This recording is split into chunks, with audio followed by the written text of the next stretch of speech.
Hi friends, welcome to ஆகா சமையல் recipes. இன்றைக்கி நாம் இட்லி, தோசை, சப்பாத்தி, பூரி, சாதம் எல்லாத்துக்குமே பக்காவான ஒரு சைடிஷ் கடலைக்கறி எப்படி பண்ணுறதுன்னு தான் பார்க்க போகிறோம். வீடியோக்குள்ளே போகிறதுக்கு முன்னாடி நம்மளோட ஆகா சமையல் ரெசிபீஸை சப்ஸ்கிரைப் பண்ணிக்கோங்க. இப்போ வாங்க வீடியோக்குள்ளே போகலாம். ஒரு கடாயில் 1 டீஸ்பூன் சோம்பு, 1 டீஸ்பூன் சீரகம், அரை டீஸ்பூன் மிளகு, ஒரு பிரியாணி இலை, 3 கிராம்பு, ஒரு ஏலக்காய், ஒரு கல்பாசி, ஒரு பட்டை சேர்த்து கரிஞ்சிராத அளவுக்கு 2 நிமிஷம் வாசம் வர அளவுக்கு வறுத்துக்கோங்க. இது வறுபட்டதும் ஒரு மிக்ஸி ஜாருக்கு மாற்றிக்கோங்க. இப்போ இதை நல்லா பவுடராக அரைச்சிட்டு எடுத்துடுங்க. இந்த அளவுக்கு பவுடராக அரைச்சிட்டு இது கூடவே ஒரு பெரிய வெங்காயத்தை கட் பண்ணி சேர்த்துக்கோங்க. இப்போ இதை அரைச்சிட்டு இது கூடவே 1/4 கப் தண்ணி சேர்த்து நல்லா பேஸ்ட்டாக அரைச்சிக்கோங்க. இந்த அளவுக்கு அரைச்சிட்டு இதை ஒரு ஓரமாக எடுத்து வச்சுக்கோங்க. ஒரு குக்கரில் 2 டேபிள் ஸ்பூன் ஆயில் சேர்த்துட்டு ஆயில் சூடானதும் அரை டீஸ்பூன் சீரகம் சேர்த்து அது பொரிஞ்சதும் நம்ம அரைச்சி வச்சுருக்க பேஸ்ட் இதில் சேர்த்து இதில் இருக்க பச்சை ஸ்மெல் போகிற அளவுக்கு வதக்கிக்கோங்க.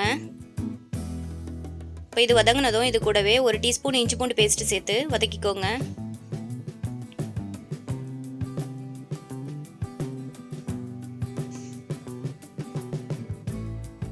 இப்போ இதில் மசாலா பொருட்கள் சேர்த்துக்கலாம். 1 டேபிள் ஸ்பூன் மிளகாய்த்தூள், 1/2 டேபிள் ஸ்பூன் மல்லித்தூள், 1/4 டீஸ்பூன் மஞ்சள் தூள் சேர்த்து மசாலாவில் இருக்க பச்சை ஸ்மெல் போகிற அளவுக்கு வதக்கிக்கோங்க.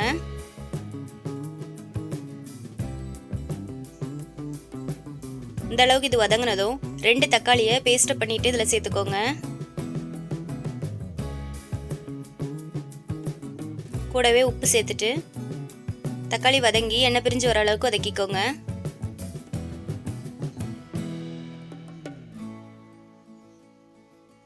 இப்போ இது கூடவே 1 கப் கொண்டக்கடலையை 8 மணி நேரம் ஊற வச்சு எடுத்து வச்சுருக்கேன். அதை இதில் சேர்த்துக்கலாம்.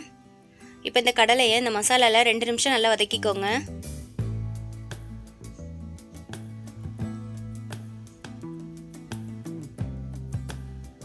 இந்த அளவுக்கு வதங்கினதும் இது கூட 1 கப் தண்ணி சேர்த்துக்கோங்க. உங்களுக்கு தேவையான அளவுக்கு தண்ணி சேர்த்துக்கோங்க. இப்போ இது கொதிச்சு வந்ததும் குக்கரை மூடி போட்டு 5 விசில் வேக விட்டு எடுத்துக்கோங்க. விசிலெல்லாம் அடங்கினதுக்கு அப்புறமா திறந்து பார்க்கலாம். இப்போ நம்மளோட கடலை குழம்பு சூப்பராக ரெடியாகி வந்திருக்கு.